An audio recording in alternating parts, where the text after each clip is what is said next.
So today we have a chunky news update with stories about how Disney continues to move into new territory as a lifestyle company and how that first iteration of Disney Plus is now over, with the streamer shifting into its second phase that has a different set of goals. Exactly how successful this new identity of Disney Plus will be with viewers is yet to be determined, and we'll also finish our discussion of a range of new offerings at the Florida resort and what they suggest together about an overall design shift for attractions at Disney World. And so we have a lot to cover today, so I'm just going to jump into it all and get this episode going.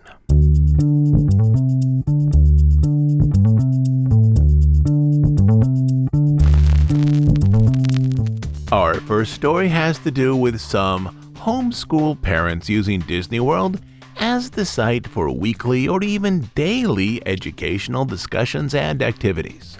As we've talked about, Disney is continuing to shift more deeply into a lifestyle company. That is, a company around which consumers find a set of values and experiences that they feel represent their personality. Earlier this month, the Wall Street Journal ran an article by Meg Tanaka that interviewed Orlando area moms who regularly use Disney World as a sprawling outdoor classroom for homeschooling. In this micro world of Disney homeschooling, there are some inventive strategies for using Disney property for part of a weekly homeschool curriculum, but beyond this, I found the article an interesting exploration of ways Western culture is changing from the 20th to the 21st century, with some fans migrating more toward lifestyle companies to express or to define their identities and define some tribal groups. By regularly visiting Disney World for learning opportunities, these homeschool parents, largely with elementary-aged kids, visit parks at least once a week, but more often multiple times a week, where they convert the park and resort space into a classroom. So to get the lay of the land for this trend, after reading that article, I poked around a little online. One of the proponents of this Disney on-property educational experience is Holly Leary. She runs a website called Disney Homeschool, which posts pre-made lesson plans with activities and worksheets, again largely for elementary school students, that adapt park experiences into educational opportunities. On her homeschool page, she posts up lesson plans on a range of topics. There's some obvious selections such as Animal Kingdom for zoology and World Showcase for cultural experiences, but there's also some less obvious offerings there as well. For the water park, she has plans that explore concepts of physics and engineering. Here's an overview of one plan. Water slides, especially those with twists, turns, and drops, are excellent examples of hydrodynamics and fluid mechanics in action.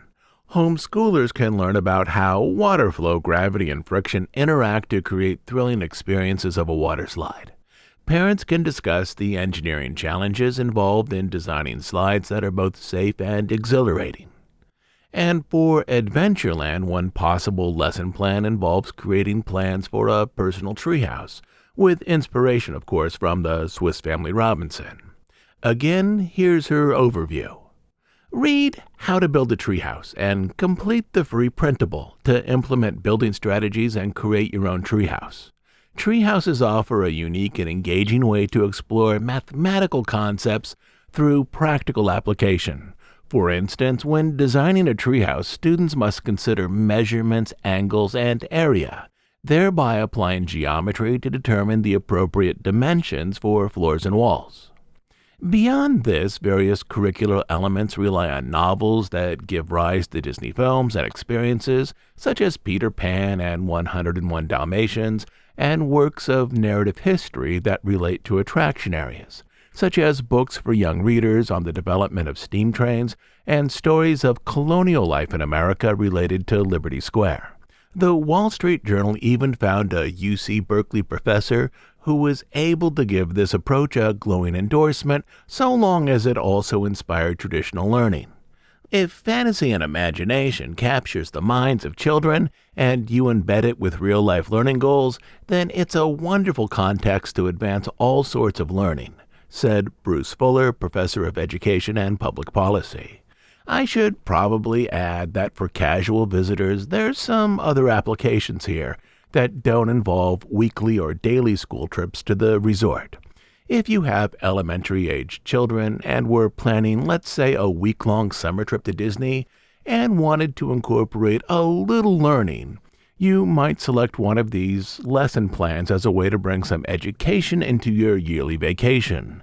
But that's not what really grabbed me about this trend.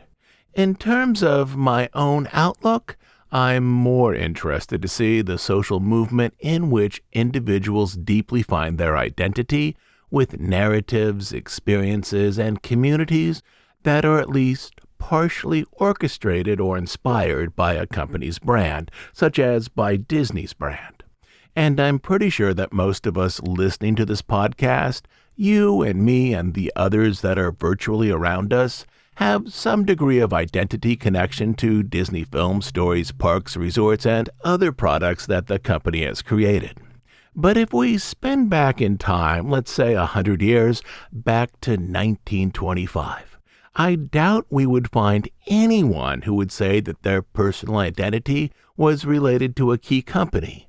For 1925, these might be General Electric, Sears, U.S. Steel, the Ford Motor Company, or maybe even Coke. But now, in 2025, individuals often see companies or the brand of a company as a powerful expression that either does or does not relate to their own identity, which includes one's values and the way one might like to publicly present themselves.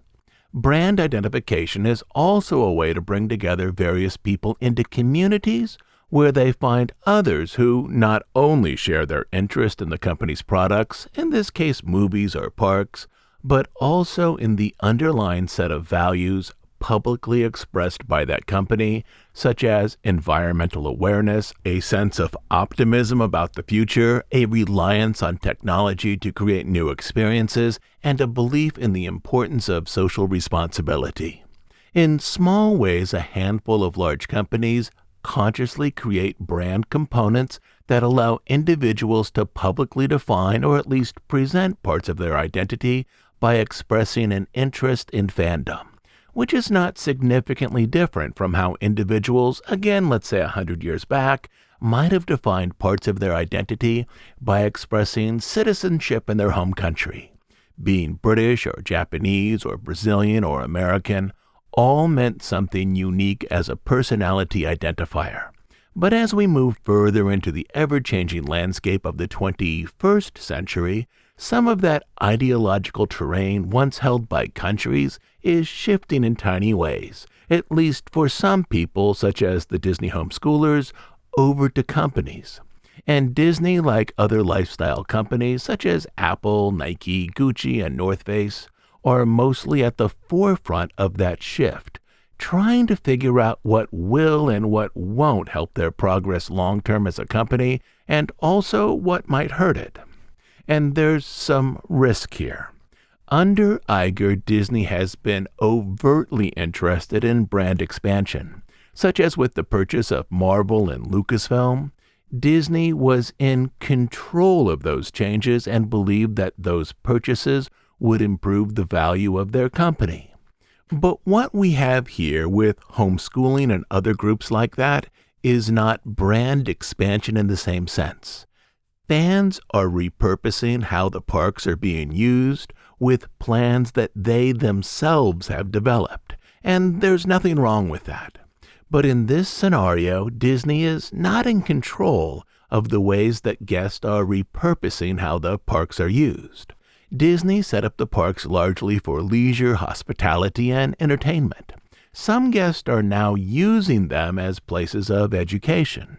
And the risk in this is that Disney loses control of the narrative as to what the parks provide.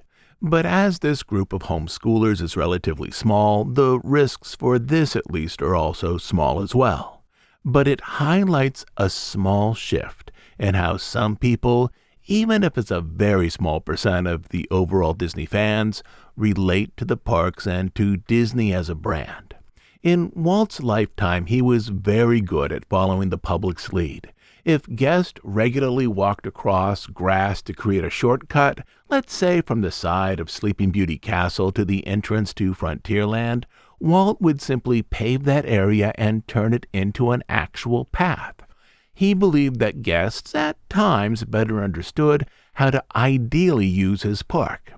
The current Disney company is at times less willing to follow the lead of guests.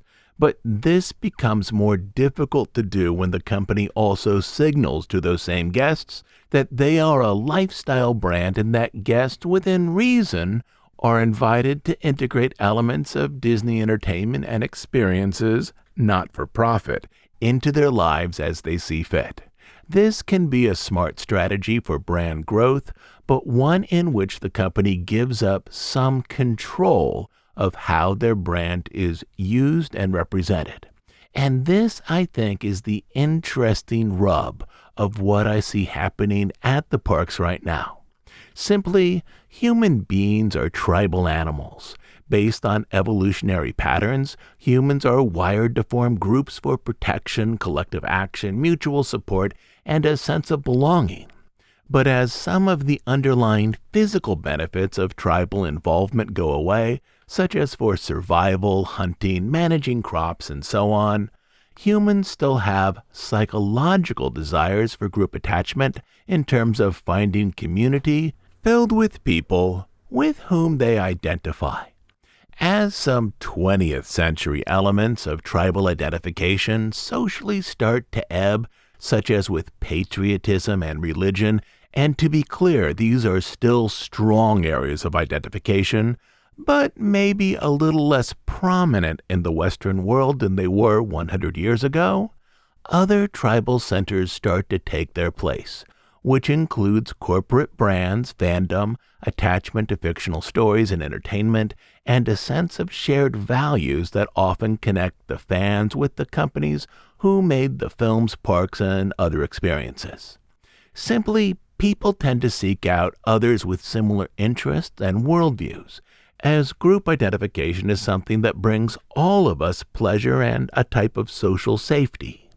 This also extends to Disney, where fans who have an affinity for the entertainment and values of the company tend to find new ways to connect with its stories, characters, experiences, and for some, to integrate them into larger areas of their lives. And that, I think, is the compelling element of this shift, to have organic brand expansion driven by lifestyle fans. To complete the circle here, Disney needs to relinquish some control, but relinquishing control is something that the modern Disney company doesn't always do well. For example, back in 2009, the D23 events, which started that year, and some of which were very good, were, among other things, an attempt to move organic fan gatherings into a space where Disney had more influence over the brand narrative. But to fully move into what I see as the 21st century lifestyle brand space, the company will likely need to be more accepting of positive brand-centered experiences that are curated by guests but inspired by Disney. And that, I think, is the actual story to watch here. So as you move through the Magic Kingdom on your next visit, you might see a parent on an open green space with a kid or two, books and binders open around them, as this is becoming another guest-driven adaptation of themed space.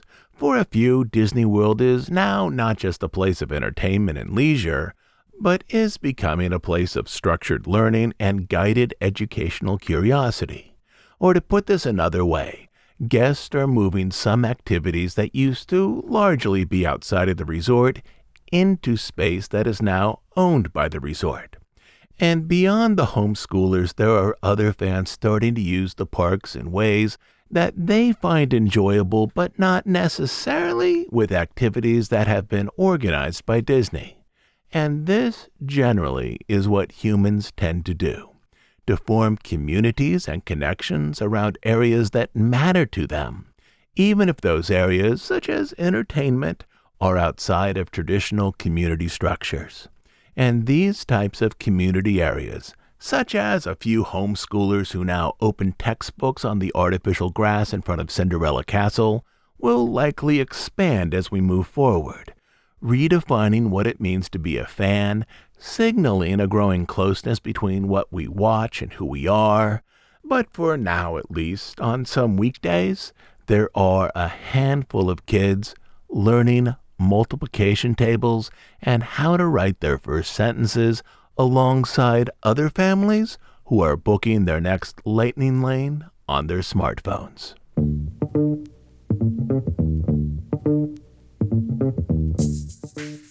Next on our list are a troubling set of survey results indicating some problems that the Disney company has been struggling to overcome in terms of Disney+.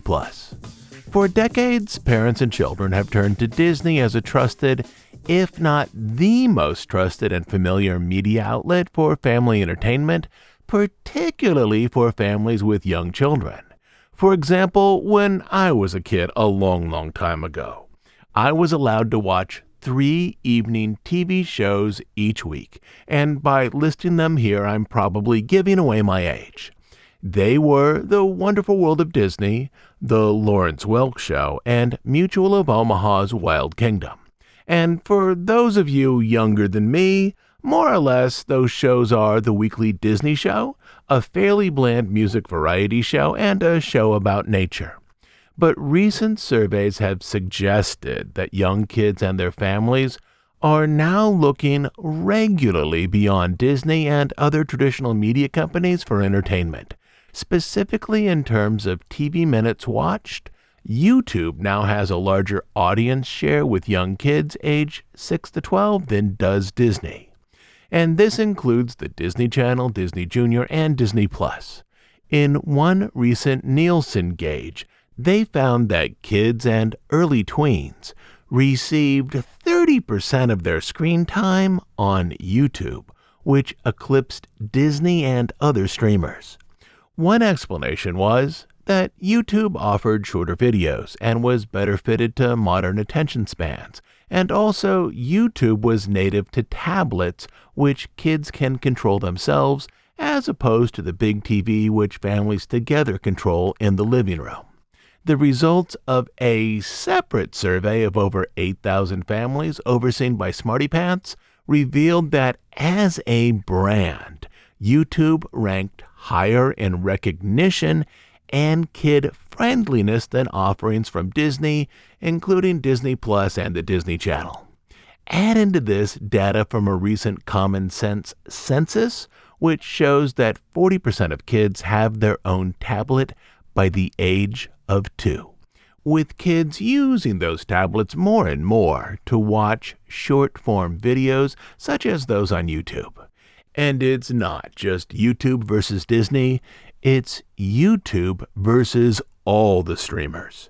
In May, YouTube had a 12% share of all television viewing, and Netflix, the leader in terms of the streamers, had a 7.5% share.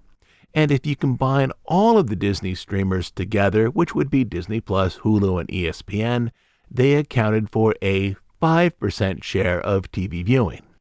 All of these platforms, of course, had additional views on smartphones, tablets, and computers, but these numbers matter as investors and media companies shift from focusing on subscriber signups to minutes of engagement each month. Minutes viewed are now a stronger sign of streamer strength than new subscribers. In the near future, YouTube will likely eclipse Disney not only in minutes viewed, but also in terms of overall revenue. As many streamers remain stagnant in terms of revenue, YouTube for their most recent quarter announced that their ad revenue increased by double digits. Now add in yet another element. YouTube has low overhead.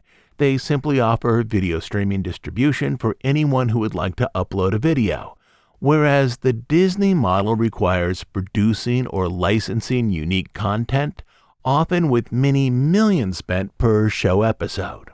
All of this puts Disney in a difficult spot, as a large part of their overall business model is to introduce kids to Disney characters, films, and experiences at a young age in such a way that these characters and stories will grow with them through childhood.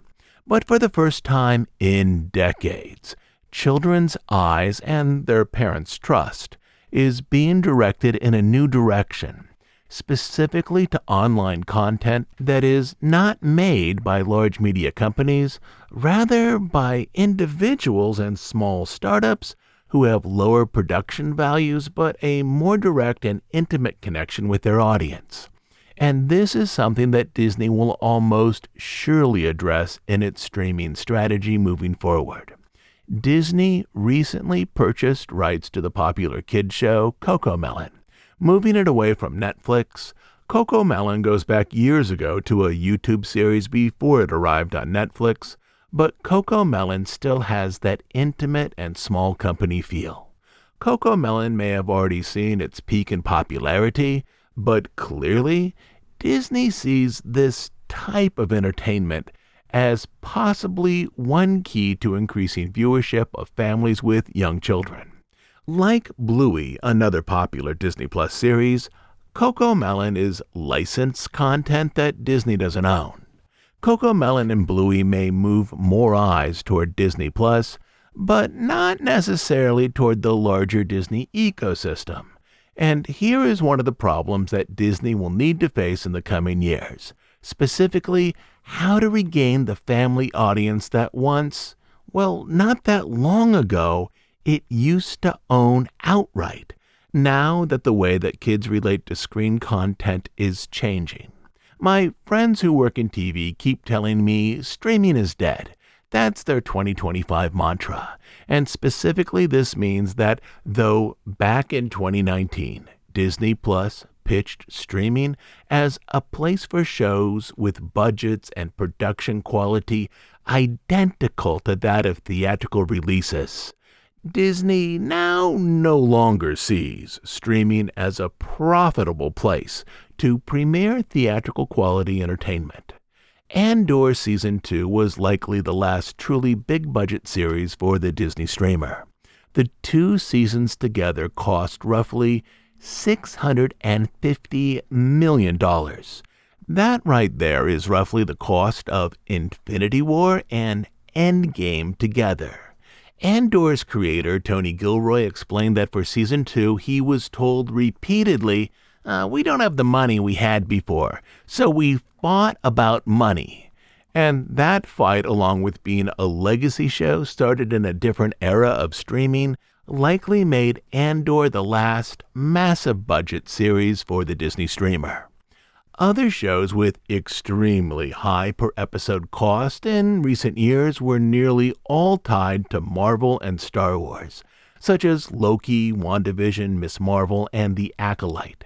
At the top of the production cost list, however, was Marvel's Secret Invasion, at a whopping $35 million per episode and an estimated $212 million for just 6 episodes that together run about 3.5 hours. So with Andor, Disney Plus version 1.0 ends, and we are now moving into some yet to be fully defined space that I might call Disney Plus 2.0. Recent shows now have lower production costs. Marvel's Ironheart, for example, had a rumored production budget of around $120 million, which is far more palatable for Disney now that streaming profits rather than signups are being scrutinized by media investors and analysts. Outside of Marvel and Star Wars, production costs on Percy Jackson are coming in at an estimated $12 to $14 million per episode, a high-end but manageable number.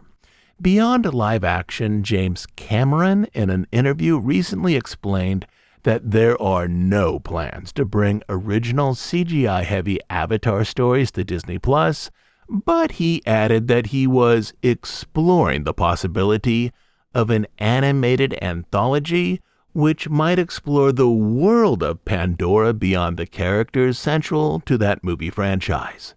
He didn't discuss budget, but clearly that was resting just beneath the topic. An animated format that would tell new stories of Pandora without the massive budget of the Avatar big screen offerings. Perhaps something like the recent Predator animated series called Killer of Killers, which extended the world of the Predator characters without the high cost of CGI effects, stunts, and A-list actors. For that show, Predator was able to capitalize on brand recognition with an adult-oriented animated omnibus of new stories without the high cost of a live-action production. And this brings us back oddly to the preschool and elementary-aged audience that is central to Disney's identity. In the near future, I'm pretty sure that the company will look for less expensive ways to recapture an audience segment that for decades Disney had been able to take for granted. Simply, kids shifting away from Disney programming is a problem for a company who historically has found its core identity through the viewing habits of families with young children. And Disney appears to be looking for ways that some of their content for younger viewers, at least in tone and length, might be more familiar for today's preschool and elementary-aged kids who now mostly grow up with a tablet somewhere inside their bedroom and who now have a set of homegrown YouTube channels that they watch week after week after week.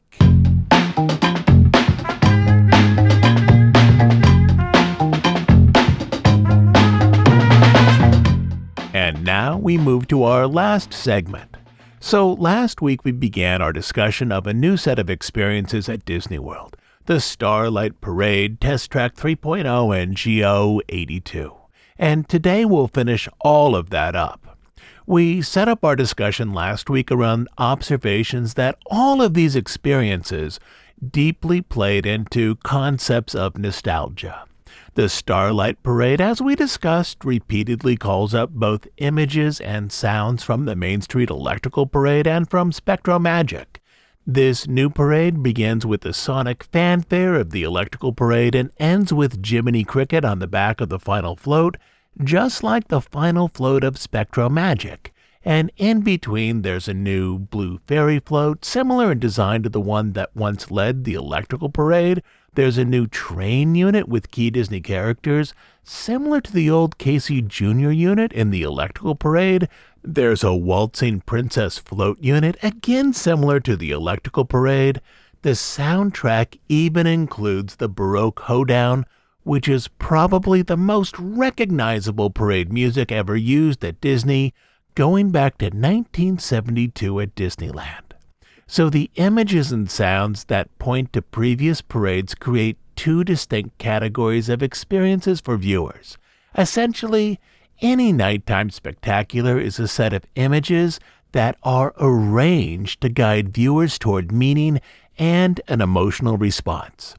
But depending on who you are, there are two different paths of meanings and emotions that viewers for this parade should arrive at, inspired by the performance that together all people in the audience view. Last time we talked about the design strengths and shortcomings of this parade. There are some shortcomings, and I don't want to rehash that here.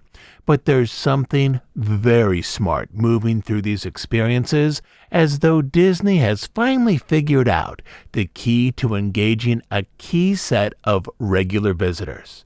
Here's the first general experiential path for guests. Let's say you're a young kid, maybe 9 or 10 years old, and this is your first or second Disney vacation. This parade is going to be a set of visual wonders, likely different from any previous parade you've experienced elsewhere. And yes, the parade could be filled out more with ground units and small floats, but many of the large float units in the parade, particularly Whimsy the Train, are pretty spectacular by themselves. You've never seen a blue fairy float like that before, nor the final moment with Jiminy, and maybe you've heard a recording of Baroque Hoedown, but you haven't heard it over the sound system that lines Main Street. And if you're 30 years old and also on your first trip to Disney World, you'll probably have a similar reaction, rooted in novelty, spectacular, and the group energy that moves around any successful mass entertainment experience in the parks. But there's a second and decidedly different emotional reaction that the parade is arranged to provoke. If you're old enough to have seen Spectrum Magic and, more importantly, the Electrical Parade at the Magic Kingdom, this new parade, Starlight, is designed to engage the pleasurable experience of nostalgia.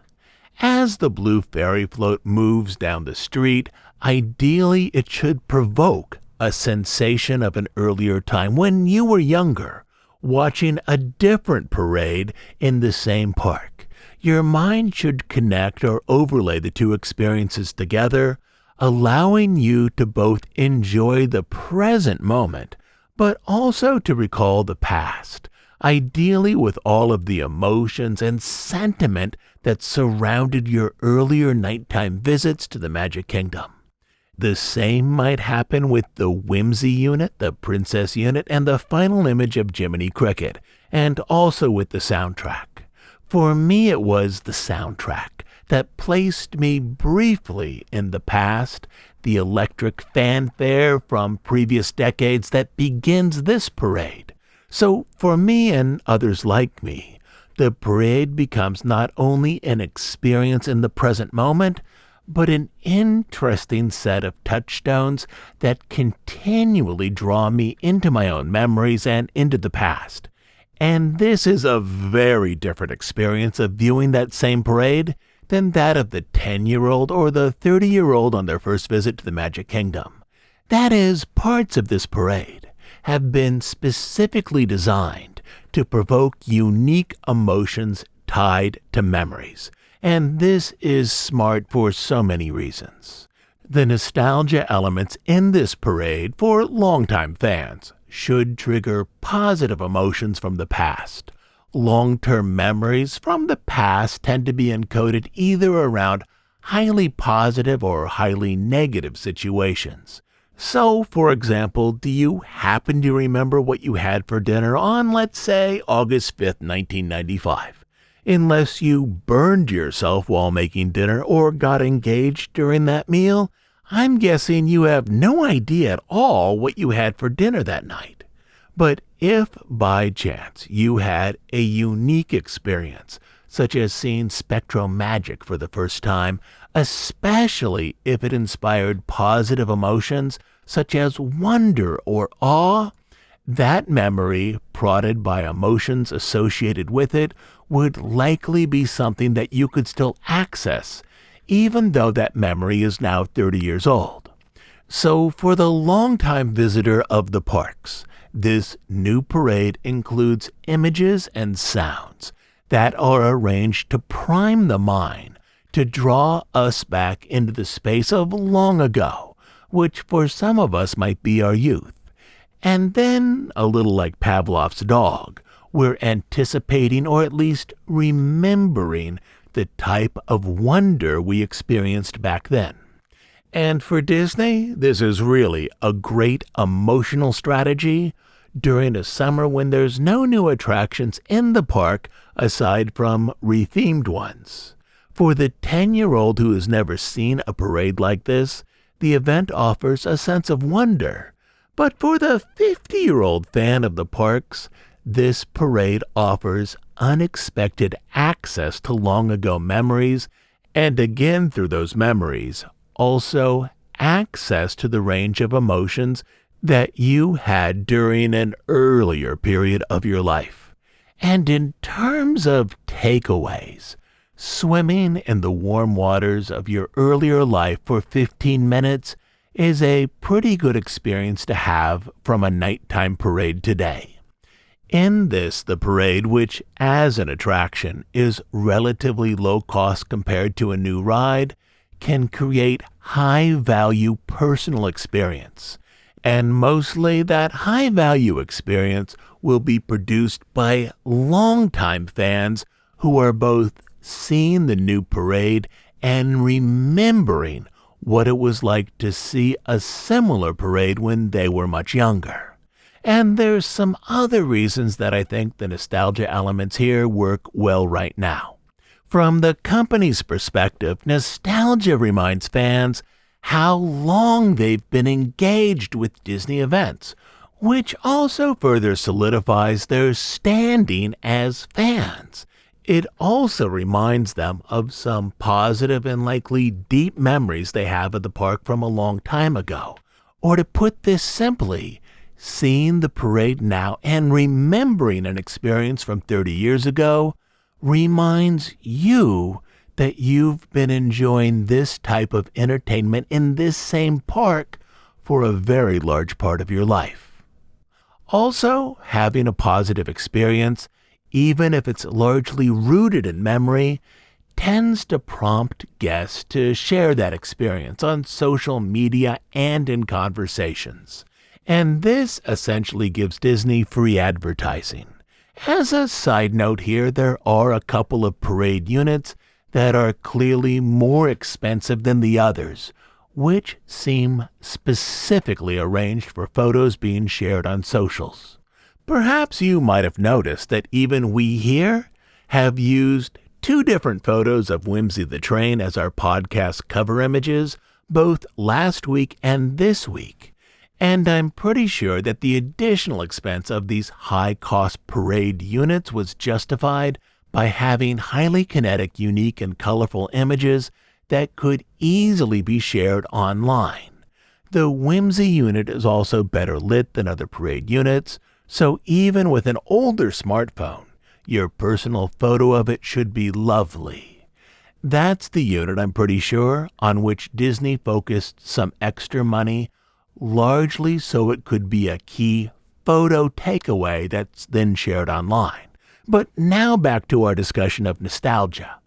Nostalgia is also a way of signaling to older fans that the type of experiences that they valued when they were young, or at least when they were younger, are continuing on in new forms for new generations.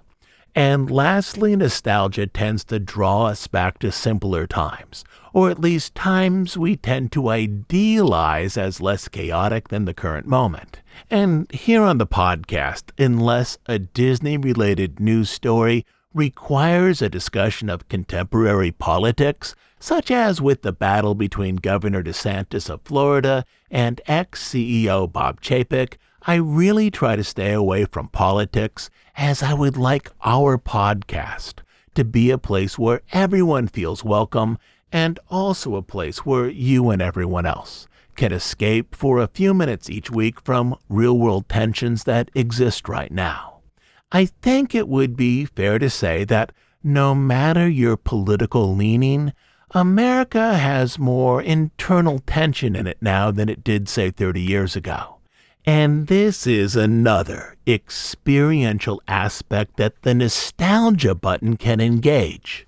It brings us into a past space where we feel less anxious and less contentious than the current moment. That is, nostalgia can bring us briefly and deeply into a space very different than the environment we know back home, with work, family responsibilities, and various real-world considerations. And if it was only this one parade that was using nostalgia as part of the design conceit, I'd likely assume that it was a one-off fluke, that there was some smart person on the design team who had a very good sense of fan psychology and the power of nostalgia. But it's not with just this one parade. Last week we talked about a set of fictitious posters that have been attached to the construction fence in Frontierland. Posters that slightly allude to a set of movies all released roughly 50 years ago, back in the 1970s. But beyond this even, there are other new or revised attractions that are also leaning fairly hard into similar nostalgia-infused narratives. But before we move away from the parade entirely and get to those other attractions, I want to suggest a couple of places with good viewing for Starlight, as this is a parade unlike the daytime parades that starts at Town Square and moves down the parade route to exit the park left of Tiana's Bayou Adventure. That is to help guests easily leave the park without being blocked by the parade itself. The parade moves in the opposite direction compared to every parade for the past 9 years. Out of habit, most people will flock to Main Street to watch this parade. I've seen Main Street on multiple nights swell with people an hour to 2 hours before the parade. But the optics on Main Street are different when the parade moves in this direction. If you look at the parade coming towards you, which is what most people do, you won't see the castle in the background. Rather, you'll see bits of Town Square in the background, which is far less visually dramatic. The central plaza opposite the castle offers a far better viewing area, but this area gets crowded really early. For the first parade of the night, you probably need to be there about 120 minutes before the parade starts. But if you stand right at the edge of Liberty Square, right by the bridge, you'll have a good view of the parade with some of the castle in the background. Also, as guests aren't allowed on the bridge during the parade, you'll have a clear view of each parade unit as it approaches. And after the parade is over, you'll be set up for a reasonably good view of the fireworks as well.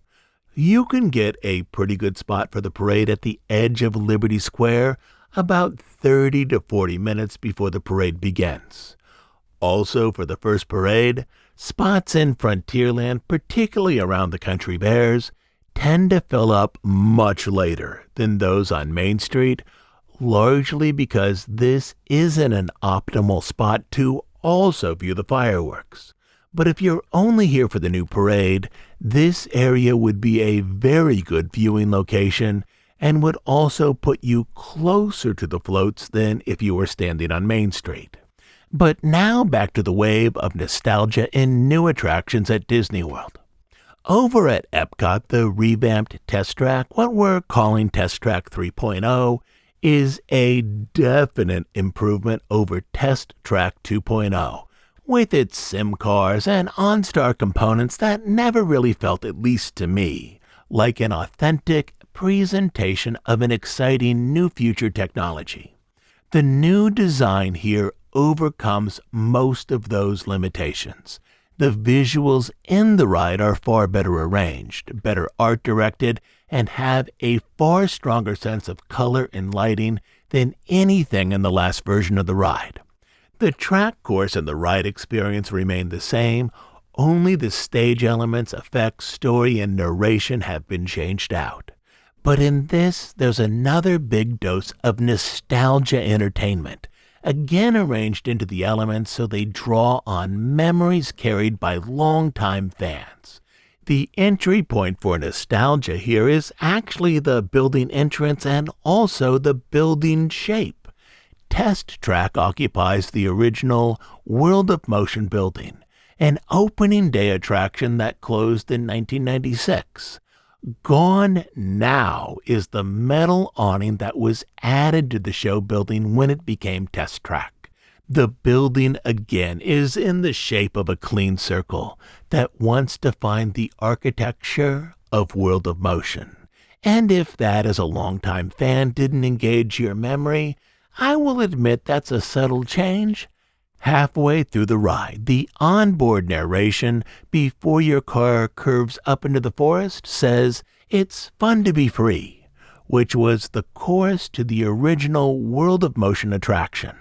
And that line is followed by a few bars of the song "It's Fun to Be Free," a musical callback mostly for fans who are old enough to have experienced that ride.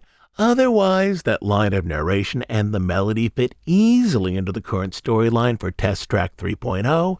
If you're a 10-year-old or a 30-year-old on your first visit, you won't notice anything it will just seem like it's part of the ride. But if you're a 50-year-old fan who has gone to Epcot for many, many years, it will harken back to your experience of being on World of Motion 30-some years ago. Beyond that, I would say that line of narration and the music are only the entry-level pointers asking longtime fans to consider other similarities between Test Track 3.0 and the World of Motion. The World of Motion largely relied on animatronics arranged through caricature that had the distinct feel of both designers Mark Davis and Ward Kimball. There's nothing like that on this revised attraction.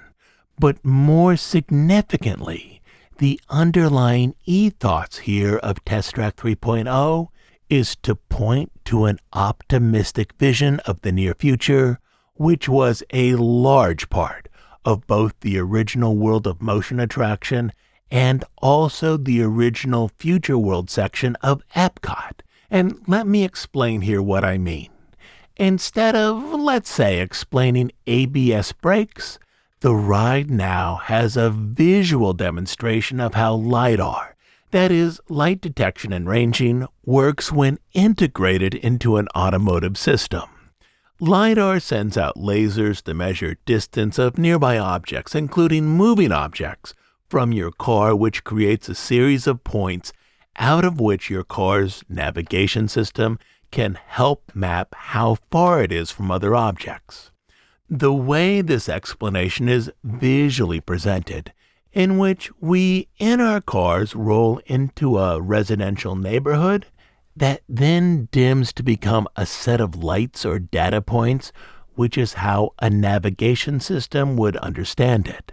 Whereas the demonstration of the ABS brakes felt a little like an infomercial, the demonstration here of LiDAR looks and feels more futuristic, and that engages the impulse of the earliest Future World attractions, such as Horizons, Spaceship Earth, and World of Motion.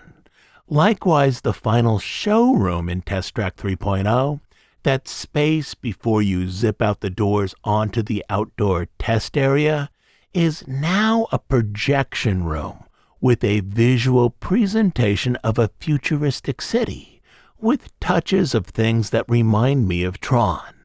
There are flying cars, an elevated monorail, a range of unique skyscrapers, and so on. And this vision of a futuristic city is also how World of Motion ended, with the challenge of the future. And beyond this type of optimistic vision of the near future was once the core thesis of Epcot. Again, these elements aren't there for the 10-year-olds whizzing through the ride for the first time, but for older generations, as these touch points not only define the current experience, but also slowly lower us down into memories of those rides that we experienced a long time ago, when we were younger and in a far different space than we are today. The last experience rounding out this trio of nostalgia-flavored offerings is the new lounge in Epcot, Geo 82, which references the year that both Spaceship Earth and Epcot opened. This lounge picks up the early feel of Epcot as well, how designs back then pointed to the future with new design and architectural shapes different than those commonly used in America. The entrance walkway to the lounge, which is at the back of Spaceship Earth, is walled with silver-toned tiles, similar in shape to the 11,000 or so triangular Alucobond tiles that make up the exterior of Spaceship Earth. The experience here is only for those 21 years and older, which makes this one of the very few places, along with Trader Sam's and the Edison during certain times of the day, that is only open to adults at Disney World. Also similar to Space 220, you are greeted here in a ground floor reception area and then either take the elevator or the stairs up to the second floor waiting room. And this is where the experience begins to pick up some of the tones of an upper-end lounge, which sets it apart from other spaces in the park. You are greeted with a chilled tranquility cloth for your face or neck, which has a pleasant lavender and lemongrass scent. In summer in Epcot, this is the perfect way to take a break from the heat. Also, these chilled tranquility cloths would be a great addition to every signature culinary or bar experience in the parks. When your name is called, you head into the actual bar area. Geo 82, as we've talked about, is the old Simon's Lounge, and before that it was the AT&T Lounge. Epcot was designed in the 1970s with an eye toward large corporate sponsorships. But in the decades after Epcot opened, American business hierarchies changed. Whereas traditional 20th century companies such as AT&T once dotted the business landscape, tech juggernauts like Google and Meta now occupy those spaces. And for the most part, those tech companies don't see theme park sponsorship as a large part of their brand outreach. This shift in American business culture has left a lot of the original corporate lounge spaces in Epcot without a sponsor. The lounge in the Imagination Pavilion is now a DVC space. The one in the Seas Pavilion is rented out for special events. And here in Spaceship Earth, the corporate lounge is now Geo 82. The lounge offers small bites, but the center of the experience are the drinks. All of the drinks have at least one ingredient that is made at Geo 82 and therefore not easy to replicate at home. Cocktails lean toward the higher end in terms of price, between $23 and $28 a piece, and beer goes between $8 and $11. I've tried 5 of the cocktails on the menu over a few days. If you were interested in ordering just one, I would go with the brown butter old fashioned, which was the richest, most flavorful of those I sampled. And if you're not a fan of bourbon and want a lighter drink, the peach shrub whiskey smash would be second on my list. The lounge is a lovely way to reset on a hot afternoon in Epcot before going out to brave the park again, with generous views out to World Celebration and World Showcase Lagoon. More to the point, the interior of the lounge includes tiles shaped like those on Spaceship Earth. They line some of the walls and part of the ceiling. The color tone of many of the chairs is identical to that of the exterior of Spaceship Earth as well. And the hanging lights above the bar are all spherical globes of light, also echoing the shape of Spaceship Earth's geosphere exterior. And though the menu and the space are all newly designed this year, they are designed in such a way to suggest the importance of Epcot's earliest icon. The most recent Epcot attractions, from Journey of Water to Frozen to Guardians to Remy's, mostly point just to the last decade or two and heavily point to film IP. But the lounge doesn't do any of that. Instead, its design amplifies the importance of an opening day Epcot attraction with a very small hint that the park initially, like this bar, was intended more as an adult-centered experience. And in all of these things we've talked about today, from the construction wall posters to the parade to Test Track to Geo 82, I see a wave of inclusions that reach out specifically to longtime fans. These new attraction areas all speak to each other. They're in a type of dialogue to create a larger motif for regular visitors to Disney World. And in this also, I see quiet confirmation of something that I have suspected for the past couple of years.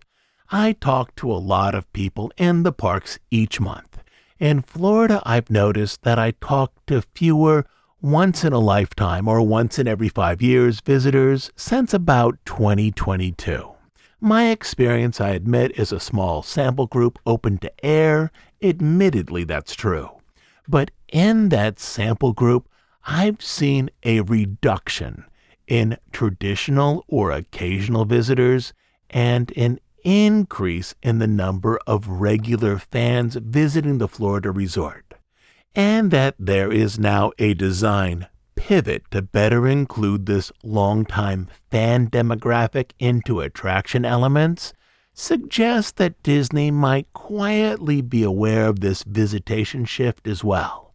And yes, it's also true that anyone, even first-time visitors, can enjoy any of these attraction areas without any previous knowledge of Disney World, but each of these areas are arranged in such a way to touch something inside of the longtime park fan, to allow them to access old memories and to create a unique richness of experience by how these new elements echo or expand experiences that fans remember from many decades ago.